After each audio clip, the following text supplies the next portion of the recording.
Bayar utang dengan pinjaman. Cara mudah ini bisa dilakukan siapa saja. Tapi dampaknya sangat buruk. Hal itulah yang dilakukan manajemen PT Kereta Cepat Indonesia Cina. Ironinya pula, uang pinjaman untuk membayar utang dari pihak yang sama, yakni sama-sama dari Cina. Pihak Kereta Api Cepat Indonesia Cina baru saja mendapatkan pinjaman dari China Development Bank sebesar $230.995.000 AS dan $1.542.787.560 renminbi atau totalnya setara 6,98 triliun rupiah. Untuk mencicil pembayaran pembengkakan biaya proyek kereta cepat Jakarta-Bandung atau KCJB sebesar $1,2 miliar AS atau setara 19,54 triliun rupiah dipergunakan dana pinjaman tersebut. Pinjaman dari CDB untuk menutup cost overrun proyek ini diterima PT Kereta Api Indonesia selaku pemimpin konsorsium Indonesia di Kereta Api Cepat Indonesia Cina pada 7 Februari 2024.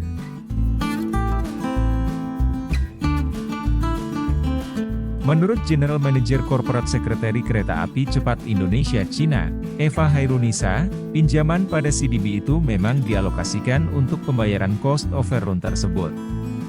Dan hal itu sudah direncanakan.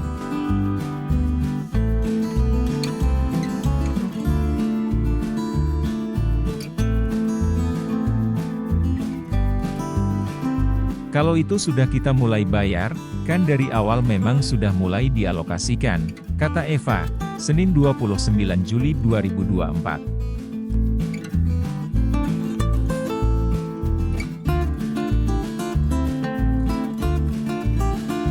Namun Eva tidak merincikan nilai cost overrun yang telah dibayar menggunakan dana pinjaman CDB tersebut.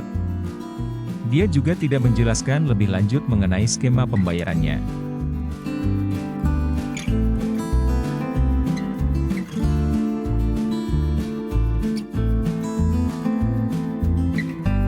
Pinjaman dari CDB langsung diteruskan ke anak usaha PT KAI yakni PT Pilar Sinergi BUMN Indonesia selaku konsorsium Indonesia di Kereta Api Cepat Indonesia Cina.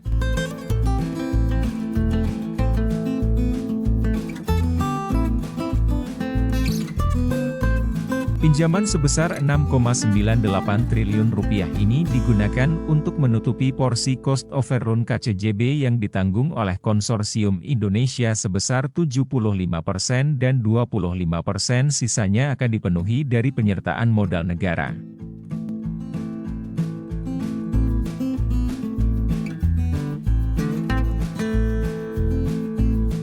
Seperti diketahui, total cost overrun KCJB yang telah disepakati oleh pemerintah Indonesia dan Cina sebesar $1,2 miliar AS setara 18,6 triliun rupiah.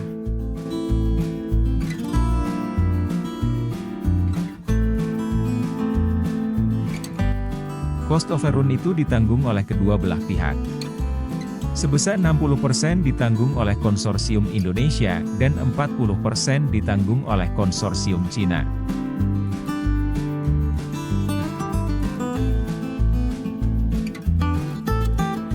Kereta cepat Jakarta-Bandung senilai 108 triliun rupiah yang baru beroperasi 7 bulan sudah memperlihatkan lubang-lubang permasalahan akan bisa menenggelamkan.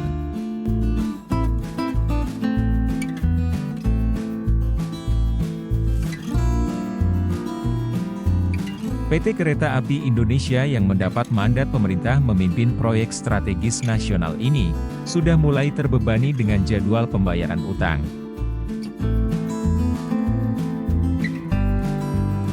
Solusi yang dilakukan pun penuh resiko. Meminjam uang lagi untuk membayar utang.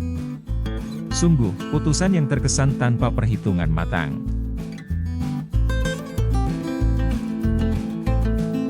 Celakanya, sebagaimana dilansir Tempo, setiap upaya penyelamatan perseroan itu kini justru menimbulkan petaka lebih besar.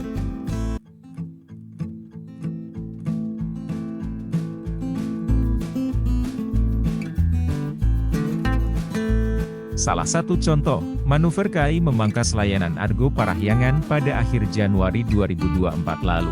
Jadwal kereta api rute stasiun Gambir Stasiun Bandung itu tinggal 6 perjalanan per hari dari 14 perjalanan.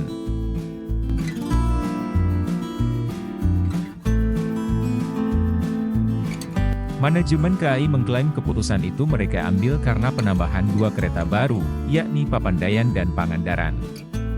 Fakta yang sesungguhnya, pemangkasan jadwal Argo Parahyangan dipicu kinerja WOS yang tidak baik.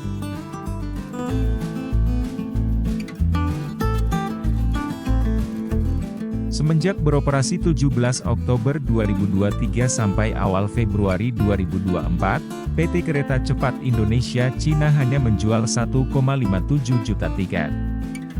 Artinya, WOS melayani rata-rata 15.000 penumpang sehari. Hanya separuh dari target semula, sebanyak 30.000 penumpang.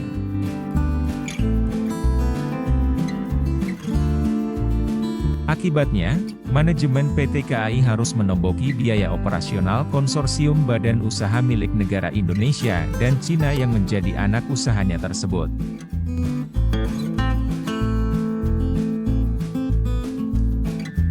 PT KAI juga harus menanggung pembayaran sebagian besar utang proyek kereta cepat.